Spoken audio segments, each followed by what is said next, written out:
Honestly, I'm just so shocked right now to be treated this badly after being such an active member of the party. Let's speak to one woman who says she fears she is about to be barred from standing for Labour. She was their candidate in 2019, as Nick said, in Chingford and Woodford Green, and last week launched her campaign to contest the seat again this year. Faiza Shaheen, thank you for talking to us. Are you the Labour candidate for Chingford and Woodford Green? Well, I thought I was, and then I literally just got an email, so I'm just in a bit of a state of shock, to be honest. I've worked that seat for a long time. I just had a baby. I went back, I had a C-section. I was on doors knocking 6 weeks after my baby was born. I have put so much effort into that seat. So many people know me. You walk around tonight, 40, 50 people turned up to help me canvass. There's posters all over. There's hundreds of posters that are already on people's windows. You go in the coffee shop, you see my leaflets. There were people that came to door knock for me that were kids from the local schools, because I go and speak at all the local schools. It's my area. I grew up there. It's my school. My hospital that I was born in, you know, it's my community. I'm just in a state of shock, to be honest. So you got an email tonight. When? Just like an hour ago. Saying. So basically, suddenly I'm out campaigning and my phone's blowing up. They've briefed the press. They briefed the press before they even had the decency to call me and talk to me. There was a meeting yesterday. My baby cried through half of it, so I don't know how they came to a decision because I couldn't even hear their questions. You know, 14 tweets since 2014, 10 years. 3 of those were like about the Green Party, like, you know, me liking my friend's tweet before I joined the Labour Party. And one of them was about my experiences of Islamophobia in the party.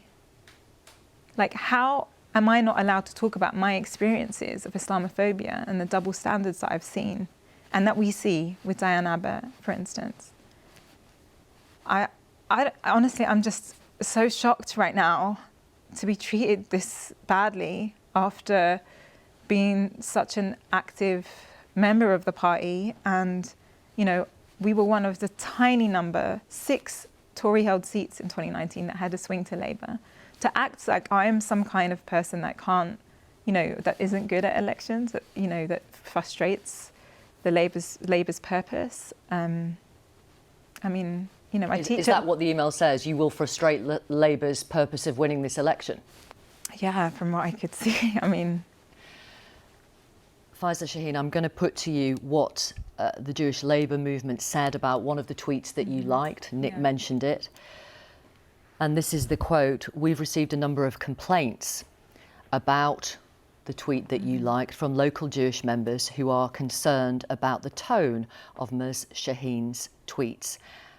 And the tweet that you liked talks about the Israel lobby. It says, "Every time you say something even mildly critical of Israel, you're immediately assailed by scores of hysterical people who explain to you why you're completely wrong, how you're biased against Israel.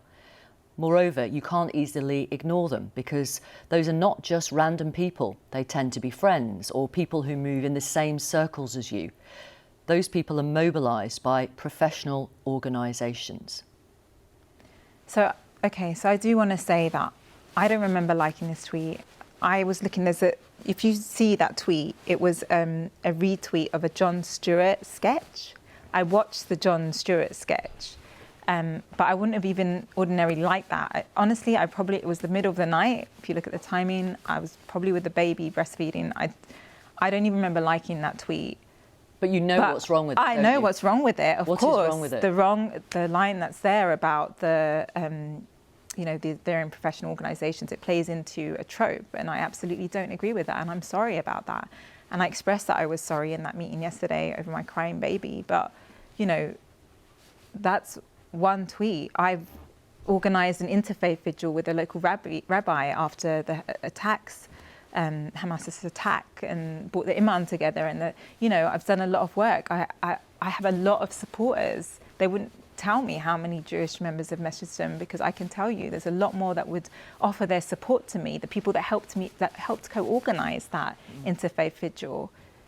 Whether you meant to or not, you did like Yeah. a tweet which is offensive to some people because it plays into that anti-Semitic trope. Wow, but like really, just like liking a tweet, which you can do with a touch of a hand, after all the work Well, that's I've what done. Labour is saying to you. I know, but I can't believe, and honestly, I feel foolish.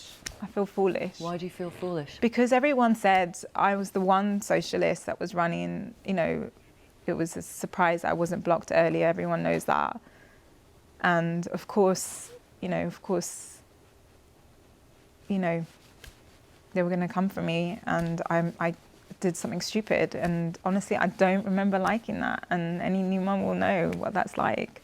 But I've done so much work in the community, like bringing communities together, bringing people of different faiths together is something that I really enjoy doing. I mean, that interfaith vigil was amazing. What do you want to say to the leader of the Labour Party tonight?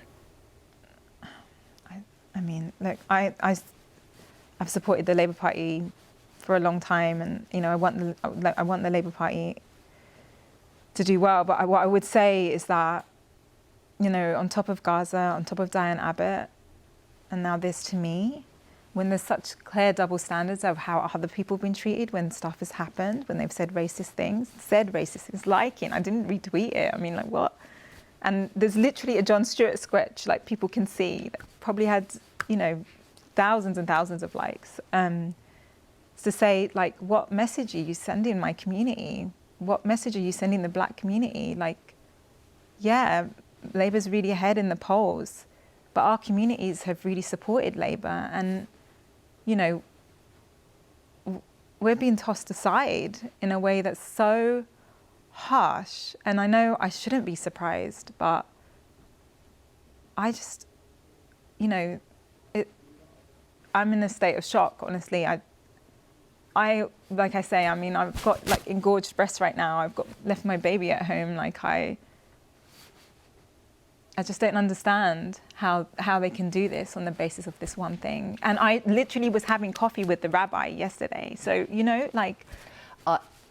You will have thought this yourself, I'm sure, because you are ideologically much closer to Jeremy Corbyn than Keir Starmer. Jeremy Corbyn is obviously no longer in Labour. Is Labour still the party for you? So I don't want to... Look, I think the Labour Party, because we have the political system that we do, needs to be a broad church. You know, from what I can see that's happening, that's, you know, becoming more difficult. I am a strong supporter of Palestine. I do watch the news, and I am really worried what's happening now. I was hoping to be a strong voice, you know, for human rights. I'm not ashamed to say that. I've expressed that within the party, within meetings. I'm really concerned about how people feel about how the stance that the Labour Party took earlier on with Gaza. I'm proud to say that, you know, that I support them. And could this be the point where people on the left leave Labour, split from Labour? I think a lot of people have, you know, members have already left. I know, yeah, I mean, I do want to say while I'm here though, there's so many people that have supported me in this journey. Like I was one of the very few socialists to win a selection. There's so many people that have helped me. My phone is blowing up with local people trying to organise a rally, and I just want to thank, you know, my old school teachers and the kids that came out tonight. And I'm so sorry. I'm genuinely so sorry that it's come to this. I know you really wanted me to be your MP, and I really wanted that too. This is my home seat. And, you know, my campaign video is probably still pinned to my Twitter profile. Like, did you support Keir Starmer's, what he has described as the transformation of the party? Yeah, absolutely. Listen, I've been interviewed on the panels before, of course, to get through selection. And like, a lot of these tweets are, you know, I was re-selected in 2022. I would say that, you know, less about the left and more about the message to Muslims and to black people this week. I think it's really not the message that the party wants to send. Okay. Thank you very much for talking to our audience on Newsnight. Thank you. We appreciate you taking the time and leaving the newborn and so on. Thank you very much. Faiza Shaheen.